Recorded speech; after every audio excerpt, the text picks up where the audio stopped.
Yes sir, man. Welcome back to the channel, yo. Keys Open Doors. It's a special edition, I ain't gonna lie. I'm gonna show y'all exactly how to get these authentic vintage samples down to a T. We gonna get right into it, man. Make sure y'all hit the like and the sub. We growing the channel and we're hitting 5K, period.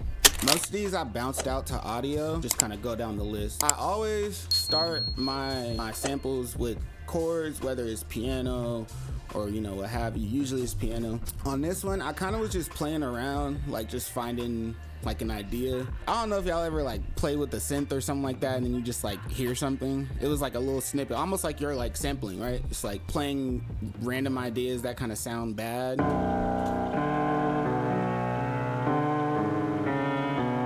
Just kind of like trying to find it.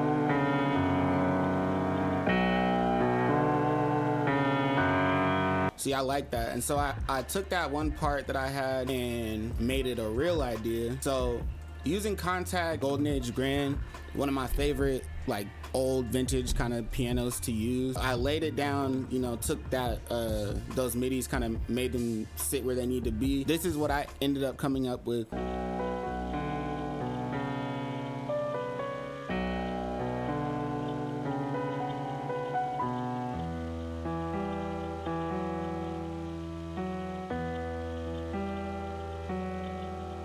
I know a lot of y'all are like, Keys, I don't play the piano. Keys, also, I don't understand how these chord progressions work. How do you make these? Go download my MIDI pack. It's free. There's 100 MIDIs in there, and look at those, play with those, study those. Those are all melodies that I created. There's some really good progressions in there if you're just trying to get comfortable with like structure, like how you should, you know what I'm saying? I feel like that MIDI kit has a lot of insight as to like how I look at progressions. I will try to explain this the best I can though. A lot of times, if you're trying to build a chord progression and you can't really think of something, start with the bass note. Boom, boom, dun, dun. That's the whole sound right there. Dun, dun, dun. Then it goes up. Dun, dun, dun. It's just the same thing repeating though. Kind of just like play within the scale. All of these are within the scale. As you can see, it's on the highlighted grid, right? Next thing I did after repeating these and bringing it up, I just went up 5 notes from here. Pretty much the same progression, just repeating like I said, and then I just added a little top line. A lot of it, when I'm playing it back, to me, I just hear call and response.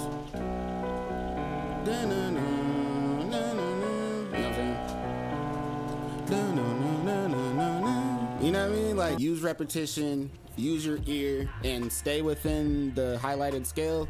You'll be safe, bro, every time. Whenever I'm making samples, I like to kind of keep things as simple as possible. With that, I'm saying like, if I have this progression, this is what I'm taking from bits and pieces to make the rest of the beat. Next thing, we'll go into the bass, because the bass just follows the progression from, oh wait, no. I want to talk about the processing on these the keys real quick. On the mixer, first thing we got is this Wolf compressor. Y'all have seen this before, most likely. It gives it like that vintage compressor vibe. Next thing I did was add this J37, and that kind of gives it that tape feel, a little bit of warmth. Then I added another tape, like I said, just more kind of like tape simulation, but it does kind of change the vibe of the piano. The last thing I did was add Saturn on here, which is just saturation, and I went to this brutal compressor effect. This is our piano without effects.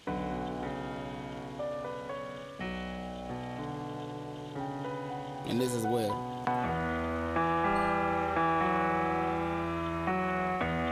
So you can hear the difference.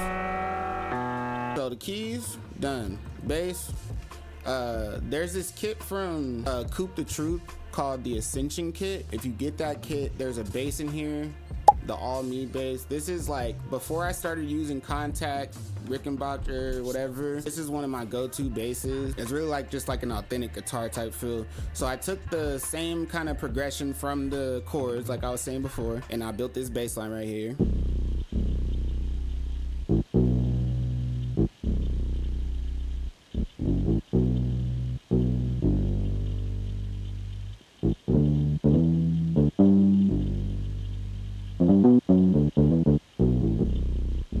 With this bass line, keeping the groove, and that groove is something I'm kind of like creating to make room for the drums to follow. Really, it's just going from B to a high B, right? Just an octave up, and then doing that same 5 notes up again to the G.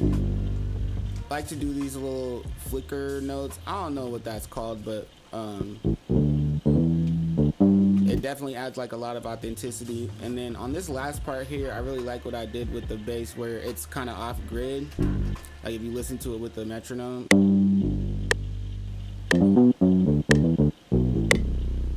And I feel like that, like it's just little things like that, you know, not just having things on grid and kind of finding a feel that would feel like as if you're playing it. On the bass, I went to this white 2A from IK Multimedia. Pretty solid compressor. I just been trying out different compressors, I ain't gonna lie. Next I have this Cobra Fuzz from Safari Pedals, and I've been using this plugin a lot on my guitars and my bass lines. I use this Sneaky Snake Fuzz preset and just kind of tweaked the little, you know, the knobs until it sounded cool to me. And then last thing I did was just have an EQ, just cheating, rolling off some of the low and some of the high, and I did a little tiny boost in the mid. Next thing I did was add strings. Every vintage sample needs strings, in my opinion. This plugin right here is a super cheat code, bro. Definitely some sauce. I have not seen nobody use this that I've seen. Not saying nobody does, just saying I haven't seen it. But string formations from Fracture Sounds, I'm still fairly new to it and I don't really know. But what I can tell you is that there's different texture libraries basically, and within these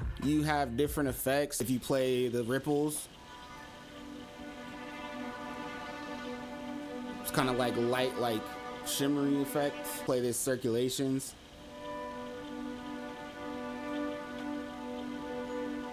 Long swells.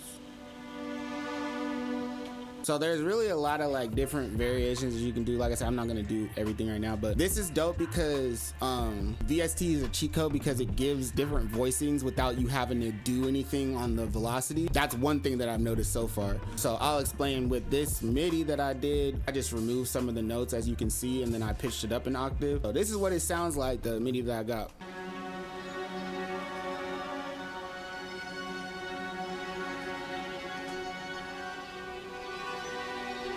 Like that real like cinematic, you know. I actually didn't do no processing on here. I kind of just left it as is. Like I said, that VST, man, that's gonna be, I'll get back to y'all with some more cheats on that in the future. Y'all go check out that string formations. That's just a cheat code. We got our keys, we got our strings, and we got our bass. This is what everything sounds like.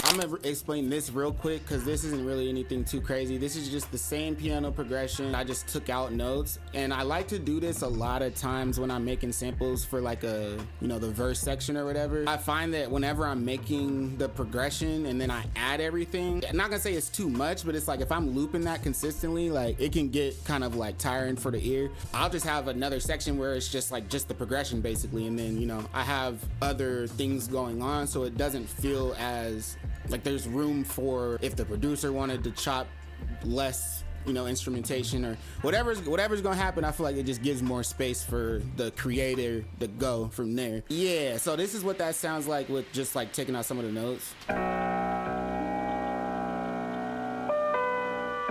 Just giving it space. This never does not sound good when I do it.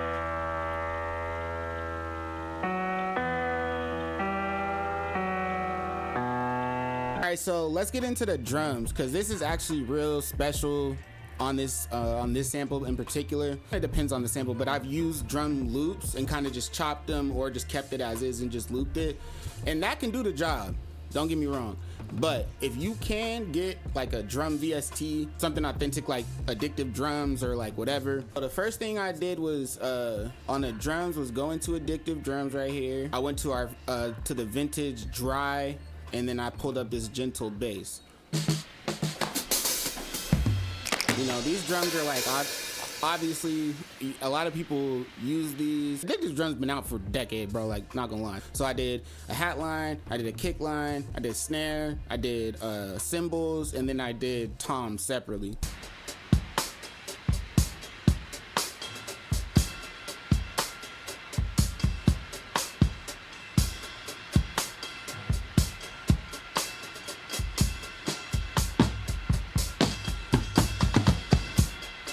After all of that sample's pretty much done, but there was one thing that we needed to add, and that was some brass. Brass comes in on this second half right here. The reason why is because when we build this up, I wanted to kind of like give that like emphasis on the second half, you know, give it like some more depth and more, just more presence. This is the line that I played, and it's nothing too crazy. It doesn't need to be, you know, just kind of like a simple top line. This came from Augmented Brass. I can't remember the name of the preset right now, but if y'all go to Augmented Brass, any brass in there, you can kind of just tweak it. It's gonna sound, you know.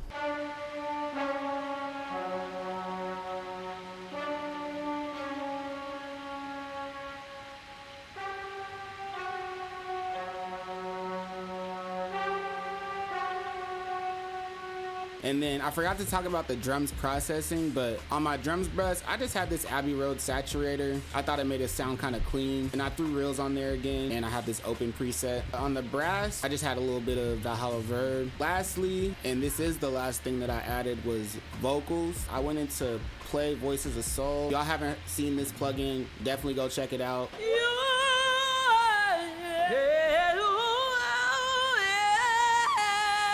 Like, bro, what? Shout out to homie Infinite too. He put me onto this. I shouldn't say he put me onto it, but he put us onto it a couple years ago. Chopped up those phrases, and this is what we got all together with that.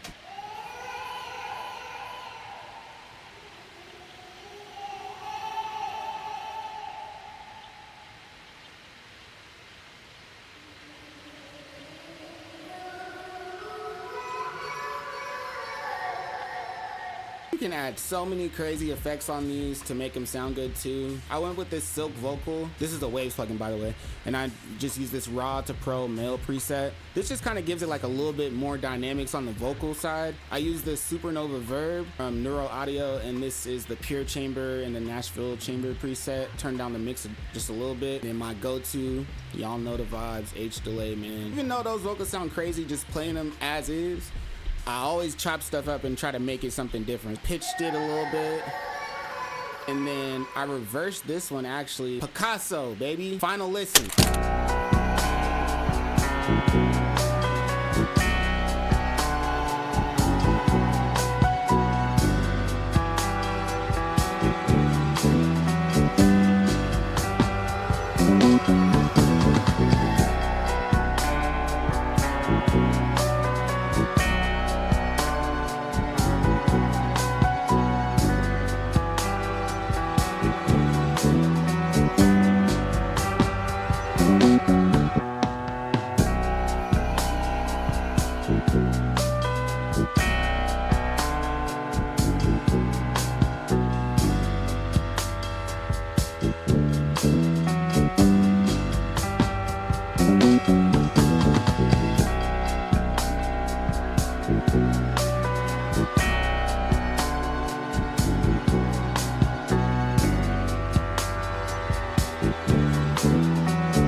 And that's how you does it, man. I hope y'all learned something on this. Make sure y'all hit the like and sub for me, man. And actually sub, because a lot of y'all ain't subbed. And I'm trying to get this motherfucking channel to 5K, you feel me? Stop playing with it.